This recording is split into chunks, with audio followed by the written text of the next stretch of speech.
दिसंबर 1885 में भारतीय राष्ट्रीय कांग्रेस की स्थापना होती है।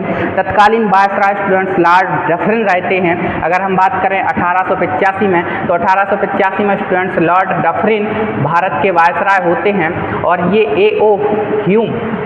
ह्यूम जो कि स्टूडेंट्स रिटायर्ड ICS ऑफिसर रहते हैं, इनके साथ मिलकर के नीति बनाते हैं कि एक ऐसे मंच की स्थापना की जाए, एक ऐसे दल की स्थापना की जाए और भारतीयों को एक ऐसा मंच प्रदान किया जाए जहां से वह अपनी आर्थिक, प्रशासनिक और संवैधानिक अधिकारों की मांग शांतिपूर्ण तरीके से कर सकें और भविष्य में इस तरीके के स्वतंत्रता संग्राम हमें देखने को ना मिलें और उनसे हम बच सकें। इस दृष्टि से स्टूडेंट्स भारतीय राष्ट्रीय कांग्रेस की स्थापना की नीति बनाई जाती है।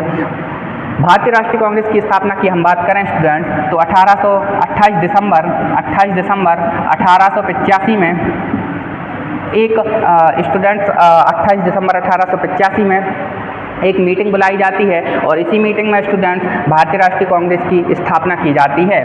भारतीय राष्ट्रीय कांग्रेस की स्थापना ए.ओ. ह्यूम द्वारा स्टूडेंट्स 28 दिसंबर 1885 में की जाती है। ये जो मीटिंग है स्टूडेंट्स, इसको शेड्यूल किया जाता है पुणे में, लेकिन एक्चुअल में क्या होता है स्टूडेंट्स, जैसे ही 1885 का समय निकट आता है उस टाइम पे स्टूडेंट्स पुणे में खतरनाक बीमारी पुणे में फैल जाती है, जिसकी वजह से इसको शिफ्ट कर दिया जाता है बॉम्बे में और स्टूडेंट्स ये मीटिंग होती है बॉम्बे में, जिसमें स्टूडेंट्स 72 लोग सम्मिलित होते हैं और बॉम्बे में भी स्टूडेंट्स ये गोकुलदास तेजपाल संस्कृत विश्वविद्यालय में ये मीटिंग आयोजित होती है। स्टूडेंट्स गोकुलदास तेजपाल संस्कृत विश्वविद्यालय।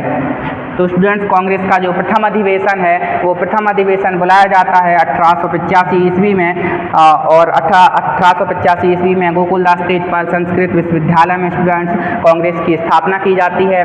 समय रहता है 28 दिसंबर 1885 का। स्टूडेंट्स अगर हम बात करें 28 दिसंबर 1885 से 1905 तक के समय की, तो स्टूडेंट्स 1885 से 1905 तक तकरीबन 20 साल तक स्टूडेंट्स जो कांग्रेस का काल रहा है वो उदारवाद के काल के नाम से जाना जाता है। एक्चुअल में स्टूडेंट्स इन 20 सालों में कांग्रेस ने उदारवाद की नीतियों को फॉलो किया और अपनी मांगों को मनवाने के लिए शांतिपूर्ण तरीके से अपने आर्थिक, प्रशासनिक और संवैधानिक अधिकारों की मांग अंग्रेजी सरकार से की। अगर हम बात करें स्टूडेंट्स भारतीय राष्ट्रीय कांग्रेस की, तो ये स्टूडेंट्स पहला आधुनिक राष्ट्रीय आंदोलन माना जाता है। निरंजन खिलनानी स्टूडेंट्स कहते हैं, महान इतिहासकार निरंजन खिलनानी कहते हैं स्टूडेंट्स कि जैसे जैसे इतिहास का गहन अध्ययन किया जाएगा वैसे वैसे स्टूडेंट्स हमें पता चलता जाता है कि 1857 से 1885 का जो कालखंड था वो कितना तनाव और उत्पीड़न से भरा हुआ था। ये स्टूडेंट्स प्रारंभिक स्थितियाँ